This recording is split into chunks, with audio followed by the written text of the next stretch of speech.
The TSV Persistence drifted silently through the outer rim of human space, its worn hull reflecting the distant starlight. Captain Sarah Chen stood at the viewport, watching her crew of 12 perform their routine maintenance on yet another navigation beacon. These beacons were humanity's lifeline in space, simple, reliable technology that had served for centuries despite more advanced alternatives.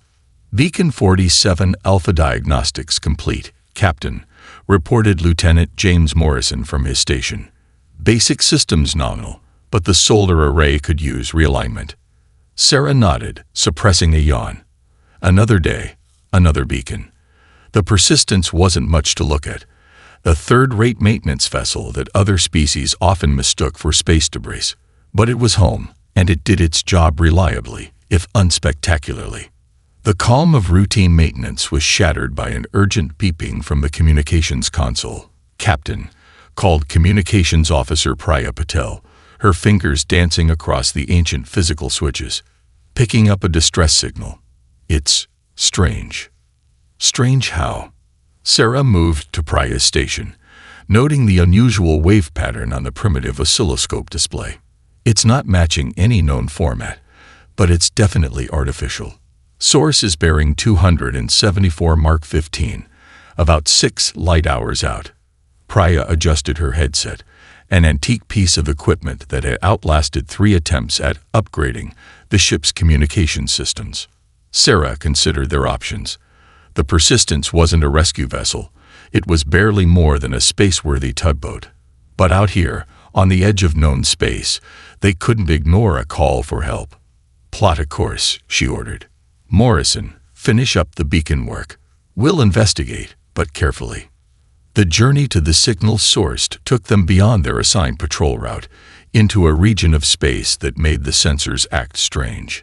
Chief Engineer Maya Rodriguez reported unusual power fluctuations, but the ship's mechanical backup systems kept them running steady. As they approached the coordinates, the crew's initial excitement turned to unease. They found themselves in a debris field unlike anything they'd seen before. Fragments of ships from multiple civilizations, some appearing to be frozen in the moment of their destruction. "That's Skathar design," pointed out Science Officer Dr. Wei Chung, indicating a particularly large piece of wreckage. "And that looks like Nexus technology. These are advanced ships, way more sophisticated than anything we've got." The Persistence moved cautiously through the field of frozen destruction, its simple sensors proving more reliable than expected as newer ships might have been blinded by the strange energy readings permeating the area. "Captain," Morrison's voice carried an edge of urgency. "Gravitational anomaly dead ahead." The warning came just in time. Sarah felt the ship shudder as space itself seemed to twist around them. "All hands, brace for impact." "Rodriguez, give me emergency thrust." The Persistence's engines, simple fusion drives that more advanced species had abandoned centuries ago, roared to life. The ship groaned under the strain as invisible forces threatened to tear it apart. Rerouting power through the mechanical backups, Rodriguez called from engineering. "The automated systems are going haywire, but the manual controls are holding." Sarah gripped her command chair as the ship buckled and shook. Around them, the debris field took on an eerie glow, and for a moment, she swore she saw ghost images of the destroyed ships as they must have appeared in their final moments. Through skill, luck, and the ship's sturdy design, they managed to break free of the anomaly's grip. As they regained their bearings, Dr. Chang made a discovery that changed everything. "Captain, I'm detecting power signatures from some of the wreckage," he reported, his voice tight with excitement and concern. "They're very faint, but I think there are stasis pods out there. Some of these crews might still be alive." Sarah stared at the field of frozen ships, understanding the implications. Their simple maintenance vessel, with its outdated technology and basic equipment, might be the only thing capable of operating in this strange region of space. Those lives out there, the crews of ships far more advanced than the Persistence, now depended on them. "Begin rescue operations," she ordered, her voice firm. "But maintain minimum power signatures. Something destroyed these ships, and I don't want to attract its attention." As her crew prepared for the rescue mission, Sarah couldn't help but appreciate the irony. The Persistence, a ship that advanced species wouldn't even consider worthy of their spaceports, might be the only thing standing between these survivors and oblivion. The modest vessel had found its moment to prove its worth, and Sarah Chen intended to make the most of it. The rescue operation began in eerie silence. The Persistence's shuttle, piloted by Lieutenant Morrison, approached the largest intact section of the Scyther science vessel. Through the viewport, Sarah watched the shuttle's mechanical grapples, technology centuries old, latch onto the sleek alien hull. "Engineering to bridge." Rodriguez's voice crackled over the intercom. "We're keeping power emissions at minimum, but something's still probing us. I can feel it in the system harmonics." Sarah had learned to trust her engineer's intuition. "Acknowledged. Morrison, make it quick." The rescue team cut through the Scyther hull using plasma torches. Primitive but effective. Inside, they found 5 stasis pods still active, their occupants preserved in crystalline stasis fields. "Captain," Dr. Chang's voice held a note of wonder, "these pods are running on their own isolated power supply. Incredible engineering, but they're failing. We have maybe hours to get them out." The team worked methodically, using the Persistence's basic cargo handling equipment to transfer the pods. Just as they secured the last one, all hell broke loose. A piercing screech filled the communications channels. The Scyther vessel's dormant systems suddenly activated, displays flickering with alien characters. "Something's scanning us," Morrison reported, his voice tense. "Get out of there. Now," Sarah ordered, but it was too late. A wave of energy pulsed through the wreckage.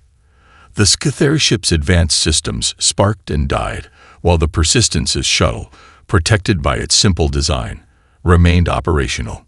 They barely made it back to the ship before another energy wave hit.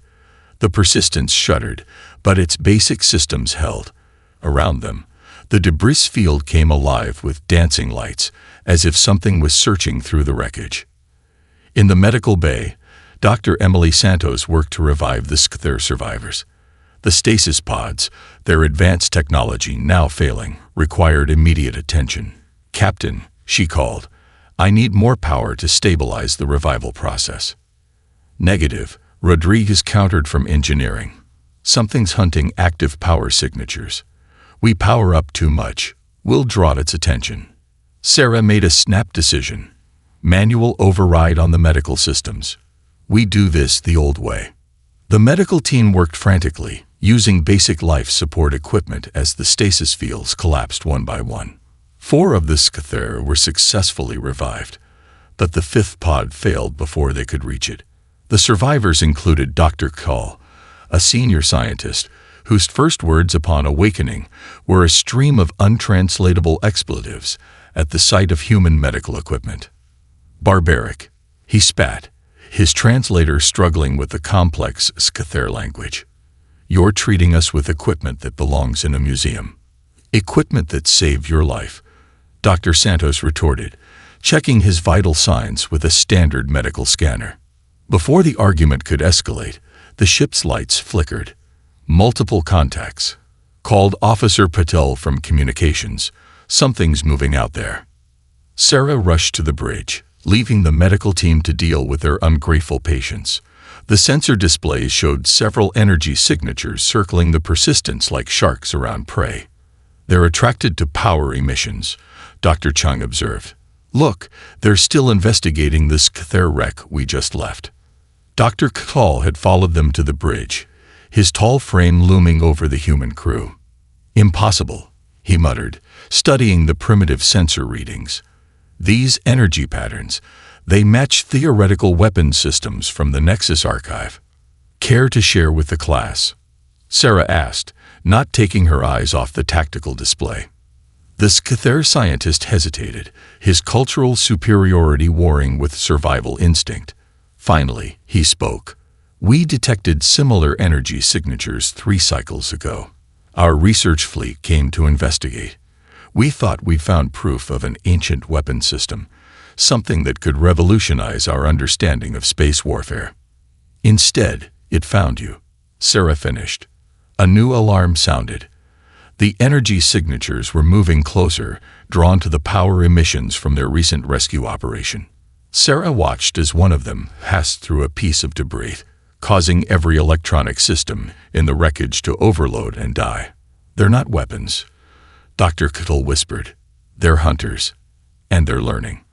The Persistence's crew watched in horror as the energy beings began a systematic search pattern, growing closer with each pass. Their ship's minimal power emissions had protected them so far, but they couldn't hide forever. "Options?" Sarah asked, looking around at her crew. "We could try to run," Morrison suggested. "They'd catch us," Rodriguez countered. "We need full power for escape velocity." "Then we hide," Sarah decided.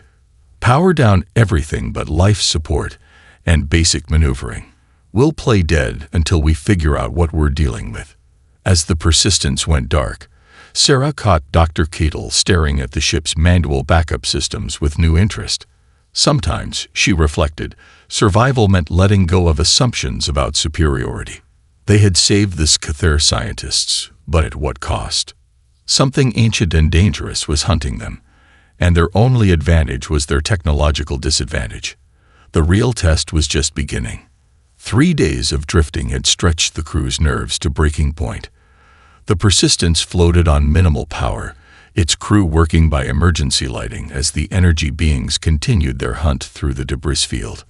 Dr. Kittle stood at the makeshift research station they'd assembled in the cargo bay, analyzing data using equipment that made him wince every time he touched it. Primitive as the tools might be, they were the only ones still working. "The energy patterns are consistent with theoretical defense systems," he explained to Captain Chen and Chief Rodriguez. "But they're evolving, adapting to each ship they encounter."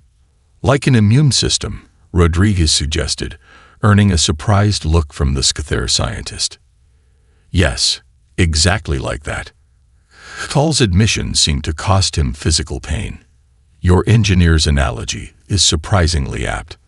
Sarah watched as another energy being passed nearby, causing their minimal sensors to crackle with interference. "We need to understand where they're coming from." "Navigator, what's beyond this debris field?" Lieutenant Maria Alvarez, who had been quietly plotting their drift, spoke up.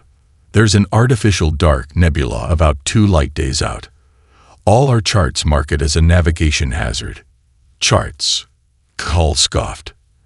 "Your paper maps and mechanical calculators." "The same charts that let us find you," Sarah reminded him. The Scyther scientist fell silent. The tension was interrupted by a violent shudder running through the ship. "Engineering to bridge." Rodriguez's voice was urgent. "The reactor's going critical."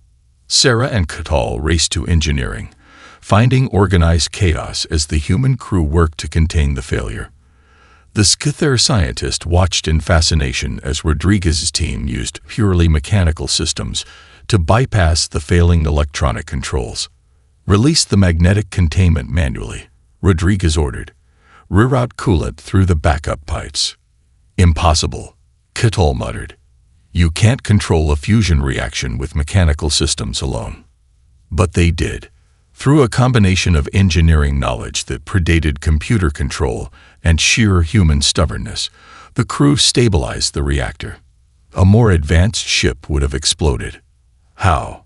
Catal demanded afterward. "How did you know which systems to bypass?" Rodriguez wiped grease from her hands. "Because we understand how everything works. Not just the computers that control it, but the actual physical processes. Sometimes the old ways are the most reliable." The near disaster sparked an idea.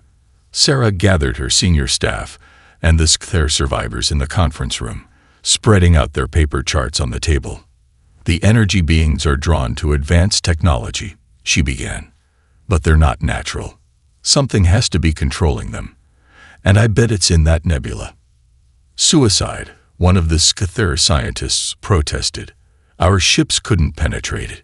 Yours is barely holding together as it is."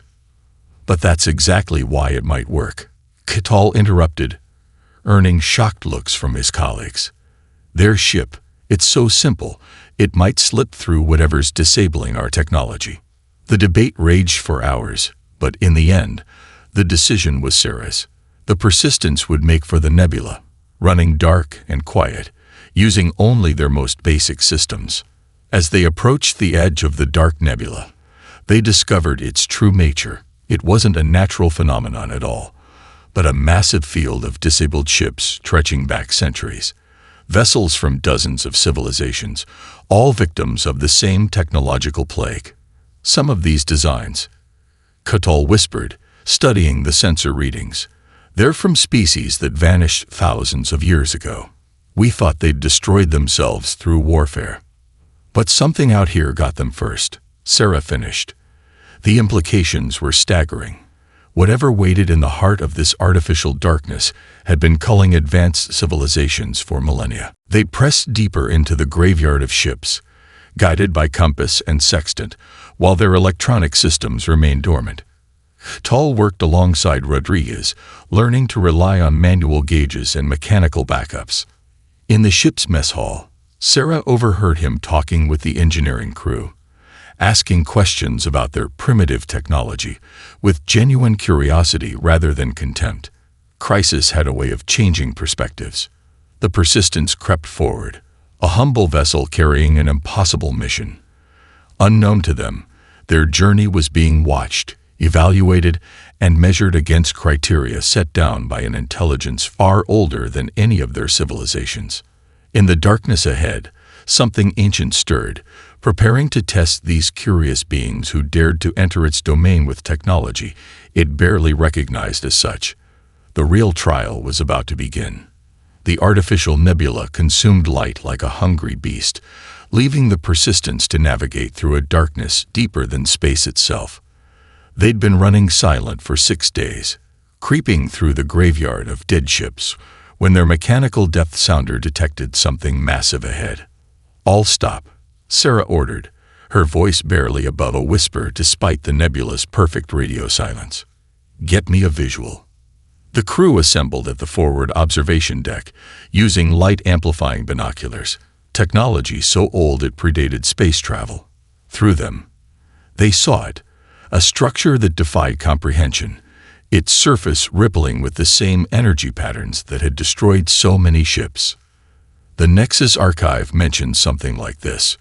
Dr. Kill said, his usual arrogance replaced by academic excitement. The predecessors, a species that achieved technological supremacy millions of years ago, then vanished without explanation. Dr. Chang adjusted his binoculars. Those energy patterns, they're not random. Look at how they pulse. It's like a heartbeat. As if responding to his observation, the structure emitted a beam of light that swept through the debris field. The Persistence's crew held their breath, but the beam passed through them without effect. Their simple systems registered as little more than space debris to its advanced scanning protocols. "It's learning," Rodriguez reported from engineering. "Each scan is different from the last.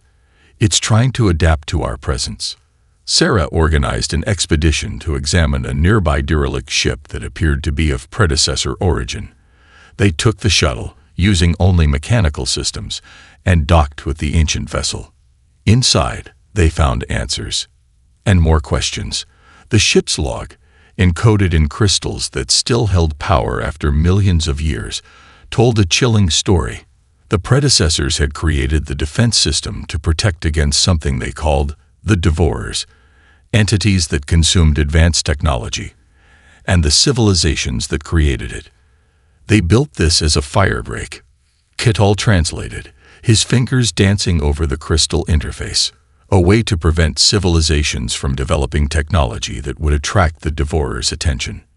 By destroying them first, Sarah's disgust was evident. That's not protection.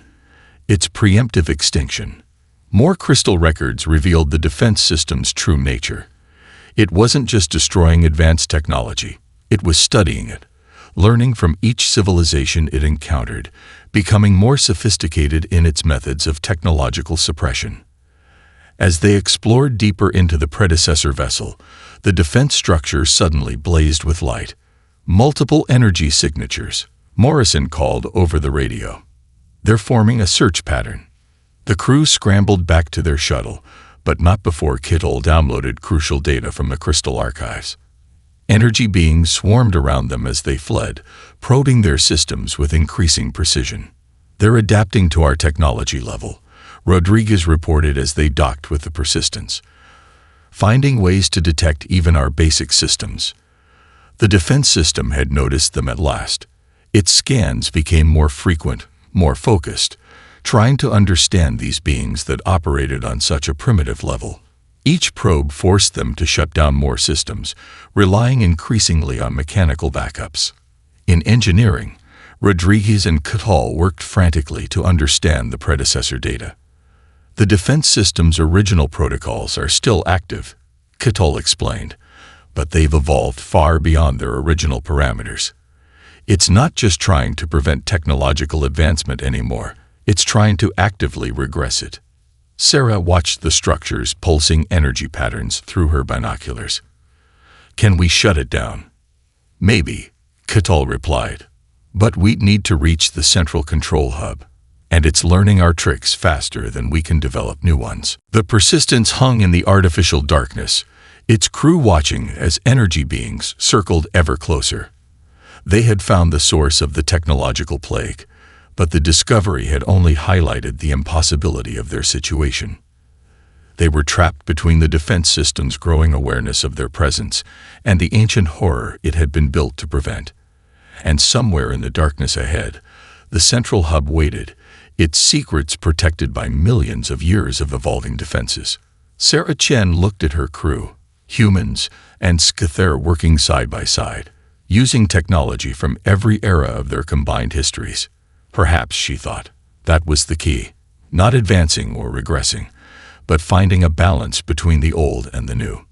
The defense system pulsed again, its energy patterns shifting into new configurations. The real challenge was just beginning, and they would need every trick, every tool, and every scrap of knowledge from both their civilizations to survive it.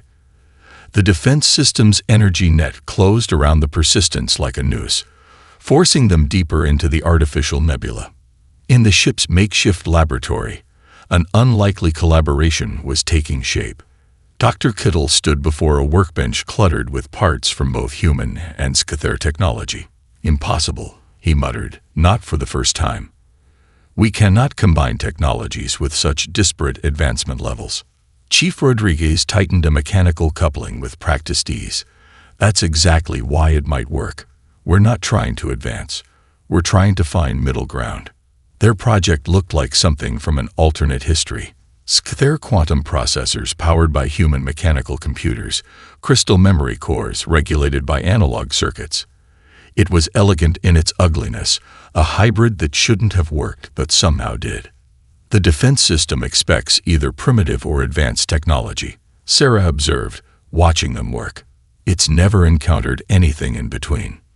They had discovered this weakness by accident. When a power surge forced them to run a Scyther sensor through human mechanical regulators, the resulting hybrid system had been invisible to the defense grid scans. The breakthrough came at a cost. Every test risked detection, and the defense system was learning. Energy beings probed the ship constantly now, forcing them to work in short bursts between shutdown periods. "Captain," Lieutenant Morrison's voice crackled over the intercom. "Long-range sensors detecting multiple contacts. Ships entering the nebula." They rushed to the bridge, where the mechanical radar display showed a terrifying sight. A Scyther rescue fleet, their advanced ships already starting to fail as they encountered the defense field. "They followed our distress beacon," Hill explained, his face ashen. "Standard protocol for lost research vessels." Sarah watched in horror as the rescue fleet's systems began to fail. The ships, far more advanced than the Persistence, were defenseless against the technological plague. "We have to help them," Kittle pleaded, all traces of his former arrogance gone. "If we power up enough to contact them, we'll be detected," Rodriguez warned. Sarah made her decision. "Begin mass-producing the hybrid systems. We'll send them the designs using light signals, Morse code. The crew worked frantically, converting spare parts into hybrid technology packages, while Morrison used an ancient signal lamp to transmit the plans to the failing Scyther fleet. It was a race against time as ships began to lose power one by one. In engineering, Rodriguez and Kittle's team assembled hybrid power systems with desperate speed. The designs were crude but effective. Mechanical governors controlling quantum fields, crystal matrices stabilized by analog circuits. It's not just about making it work, Rodriguez explained as they worked. It's about finding the sweet spot between advancement and reliability. The defense system reacted to their activity with increasing aggression. Energy beings swarmed the ship, probing for weaknesses, trying to understand the strange technology they were detecting. "It's confused," Dr. Chang reported, monitoring the energy patterns. "The hybrid systems don't match any of its known profiles. They managed to save most of the Scyther fleet, but the cost was exposure. The defense system had detected their presence and was adjusting its parameters, learning to recognize even their hybrid technology." In the aftermath, Sarah found Kittal in the observation deck, staring at the rescued ships. "I never understood until now," he admitted. "We thought advancement meant leaving the past behind. But you humans, you keep the old ways alive alongside the new." Their conversation was interrupted by a massive energy surge from the defense structure. The hybrid systems they'd created had triggered something, causing the ancient machine to redirect massive resources toward their position. "Multiple energy signatures," Morrison called out. "They're forming a containment pattern." The Persistence and the rescued Scyther ships found themselves trapped in a net of energy fields, being herded toward the heart of the nebula. The defense system had decided they represented a significant enough threat to merit direct intervention. Sarah gathered her crew and their Scyther allies. "It's pushing us toward the central hub," she announced. "I say we let it take us there." "Deliberate capture?" Call asked, surprised. "The hybrid technology confused it," Sarah explained. "Maybe that means we found something the predecessors never considered. A way to advance technologically without attracting the devourers." The combined fleet moved deeper into the nebula, guided by the defense system's energy fields. Ahead lay the central hub, and perhaps the answers to questions millions of years old. Sarah watched as humans and Scyther worked together, their hybrid technology representing something new in the galaxy's history. They had found a third path, neither advancing recklessly nor remaining stagnant. The defense system pulsed with increasing intensity, its ancient protocols struggling to categorize and respond to their hybrid approach. They had changed the rules of the game. Now they just had to survive long enough to prove it. The central hub loomed before them, a massive structure that defied conventional geometry. The Persistence led the surviving Scyther ships through the defense system's energy corridors, their hybrid systems straining against the increasing pressure. "Power fluctuations in sections 3 through 7, Rodriguez reported from engineering. "The mechanical regulators are barely keeping up." Sarah watched as another of their jury-rigged systems failed, sparks flying from the fusion of human and Scyther technology. They were pushing their hybrid solutions to their limits and beyond. "Hull breach on Deck 4, Morrison's voice carried over the intercom. Emergency crews responding. Lieutenant Maria Vasquez, one of their best engineers, led the response team. They found a section where the hull plating had literally crystallized, transformed by exposure to the defense system's energy fields. "We can seal it," Vasquez reported, "but we'll have to cannibalize the backup life support regulators." The impossible choices were piling up. Every repair meant sacrificing another system, gambling that they wouldn't need it later. Sarah's crew was running on stims and determination, pushing themselves as hard as their hybrid technology. A sudden energy surge rocked the ship. On the bridge, Dr. Chang's eyes widened as he studied the readings. "Captain, the defense system. It's not just scanning us anymore. It's trying to rewrite our technology." Kull confirmed the analysis from his station. "It's attempting to force our hybrid systems to evolve, either up to advanced technology it can destroy, or down to primitive levels it can ignore. The Scyther fleet was suffering worse. Despite their hybrid modifications, their more advanced base technology made them more vulnerable to the defense system's attacks. Scyther cruiser Eternal Wisdom is losing containment, Morrison reported. Their hybrid systems are failing. Sarah faced her first impossible choice. They could divert power to help the struggling cruiser, but it would expose the Persistence to the defense system's full attention. The lives of 40 Scyther crew against the success of their mission. Before she could decide, Lieutenant Vasquez's voice came over the comm. "Captain, I can get them power, but..." She hesitated. "I'll have to stay and manually regulate the energy flow. There's no automation that can handle it." "That's suicide," Rodriguez protested.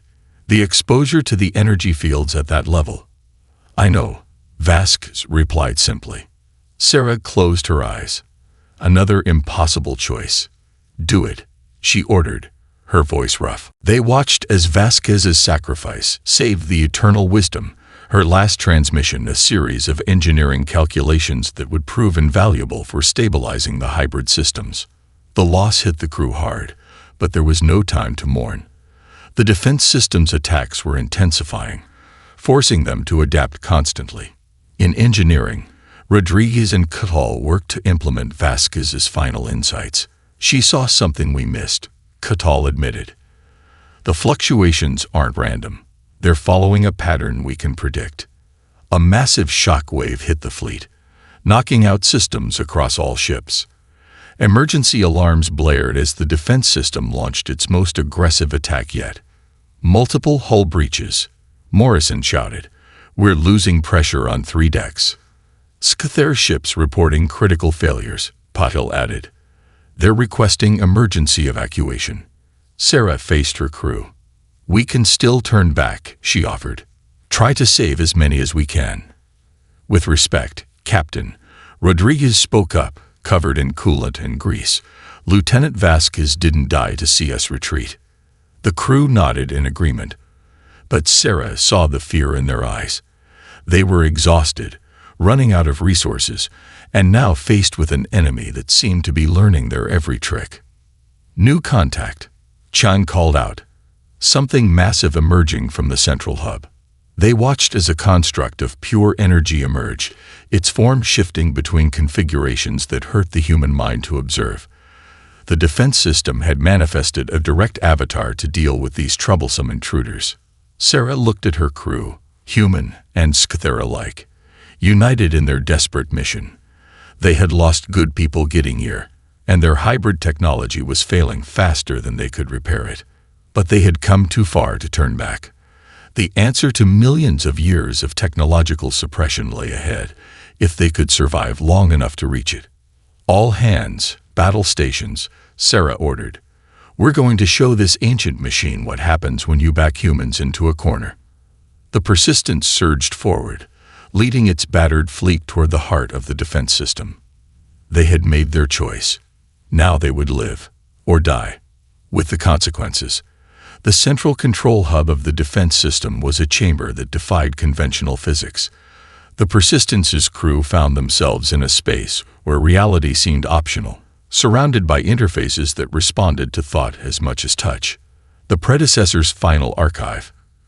Tal breathed, his scientific curiosity overwhelming his fear. The sum total of their knowledge, preserved here for millions of years. But they had little time to marvel. The defense system's avatar, a shifting construct of pure energy, materialized before them. Its voice came not in words, but in concepts that burned themselves directly into their minds. Analysis complete. Anomalous technological approach detected. Preparing sector-wide regression protocols. "Wait." Sarah stepped forward. "We're not your enemy. We're not the devourers you were built to protect against." Irrelevant. All technological advancement leads to discovery by the devourers. Regression is the only safe path. The chamber hummed with power as the defense system initiated its final protocol. Screens showed civilizations across the galaxy suddenly losing access to advanced technology, their ships failing, their cities going dark. It's forcing everything back to pre-industrial levels, Chand reported, horror in his voice. It's going to strand billions of people across thousands of worlds. Sarah turned to Rodriguez and Catal. Show it, she ordered. Show it what we've created. The engineer and the scientist activated their latest hybrid device, a quantum processor governed by mechanical logic gates, running on power regulated by analog circuits. It was ugly, inefficient, and absolutely brilliant. Look at how it works. Catal addressed the avatar. We're not advancing recklessly. We're finding balance between progression and stability. The defense system paused, its energy form fluctuating as it analyzed the hybrid technology. Analysis inconclusive. Pattern does not match known technological progression models. Because it's not progression, Sarah explained. It's synthesis. We're taking the best of both approaches, the reliability of simple systems and the capabilities of advanced technology. Rodriguez stepped forward, holding up a mechanical governor. Your creators built you to prevent civilizations from advancing to a point where they'd attract the Devourers, but they never considered that there might be a middle path. The avatar's form shifted, expressing what might have been confusion. Historical database contains no precedent for this approach. Because no one's tried it before, Sarah pressed their advantage. The Scathur thought advancement meant abandoning old technology. We humans held onto old systems out of necessity. But together, we found something new. The defense system processed this, its energy form cycling through complex patterns as it analyzed millions of years of accumulated data, detecting increased resistance to technological disruption in hybrid systems, analyzing potential applications. The Devourers are drawn to pure technological advancement, Catal theorized.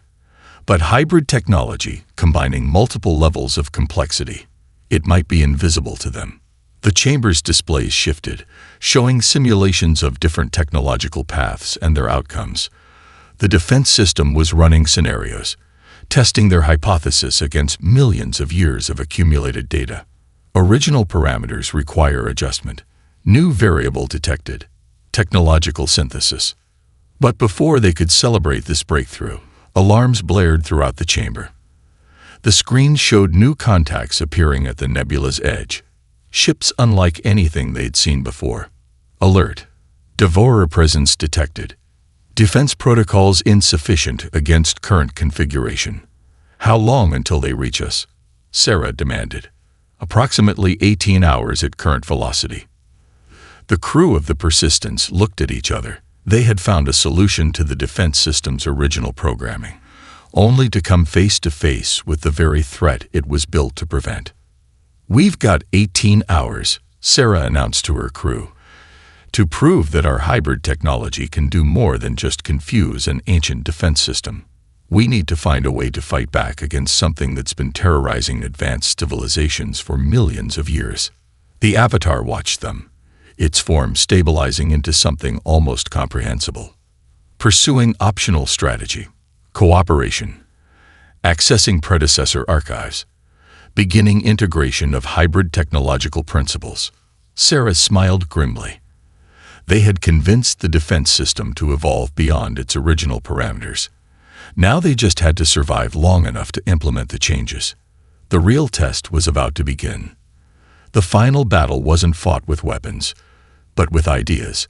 As the Devourers approached, the combined crews of the Persistence and the Scathur fleet worked alongside the defense system's Avatar, racing to implement their hybrid technology on a scale never before attempted. The predecessors were right about one thing, Catal observed, studying millennia-old technical readouts. The Devourers aren't just drawn to advanced technology. They feed on the energy of pure technological progression itself.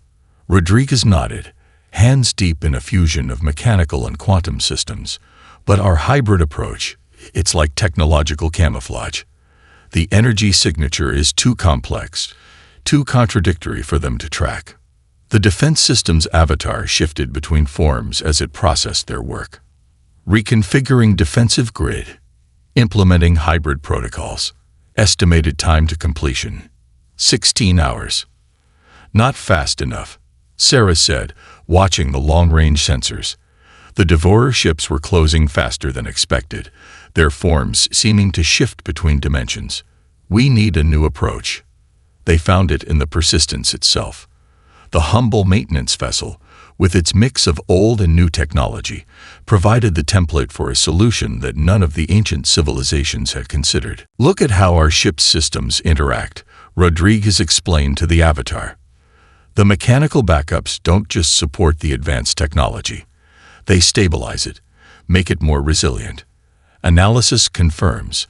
Hybrid systems demonstrate 47% greater resistance to technological disruption. The next hours were a blur of desperate innovation. Human mechanical knowledge merged with Scyther quantum theory and the predecessor's ancient wisdom. They weren't just combining technologies. They were creating a new technological philosophy. Energy spike, Morrison called out. The Devourers are accelerating. On the screens, they watched the ancient hunters approach. They moved like oil on water, their ships phasing between states of matter, drawn to the concentrated technology in the nebula's heart. We're not ready, Call warned. The hybrid conversion is only at 60%. Sarah looked at her crew, humans, and Scyther working side by side, their differences forgotten in the face of extinction. Then she smiled. We don't need to be ready, she realized. We just need to show them. The Persistence moved to the front of their defensive line, its hybrid systems humming with possibility. Behind it, the Scyther ships formed up, each one a testament to the fusion of their civilization's knowledge. The Devourers struck like a wave of unreality, their weapons bending space itself. But where they expected to find easy prey, they encountered something new. The Persistence's hybrid systems didn't just resist their attack, they adapted to it. Mechanical governors regulated quantum fields, analog circuits stabilized crystal matrices, and human ingenuity merged with alien science to create something the Devourers had never encountered. Alert!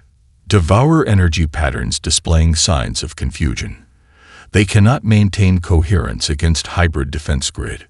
The ancient hunters reeled back, their form-shifting ships struggling to process what they were seeing. For the first time in millions of years, they faced technology they couldn't simply consume and corrupt. Push them back, Sarah ordered. The combined fleet surged forward, their hybrid systems creating a wave of technological dissonance that the Devourers couldn't penetrate. The defense system's avatar watched in what might have been amazement, recording new defensive protocols, updating Prime Directive. Technological synthesis is the path forward. The Devourers retreated, their ships leaving trails of disturbed reality as they fled from something they couldn't understand or overcome. The hybrid fleet held position, humanity and Scyther united in their victory. In the aftermath, the defense system began its transformation. Instead of suppressing technological advancement, it would guide civilizations toward the balanced path that the Persistence and its allies had discovered. Sarah found Catal in the observation deck, watching as the artificial nebula began to disperse, revealing the stars beyond. We were both wrong, the Scyther scientist admitted. My people thought advancement meant abandoning the past. Yours kept old technology out of necessity. But together we found a better way. Sarah finished. Not forward or backward, but synthesis. The Persistence led the fleet home, its modest hull now bearing the marks of their incredible journey. It had started as an unremarkable maintenance vessel, crewed by people that advanced civilizations dismissed as primitive. But in finding the balance between progression and wisdom, between the old and the new, they had changed the course of galactic civilization. The modest vessel had done more than prevail. It had shown the way forward. And in the depths of space, the defense system spread its new message. Advancement without wisdom invites destruction, but synthesis leads to the stars.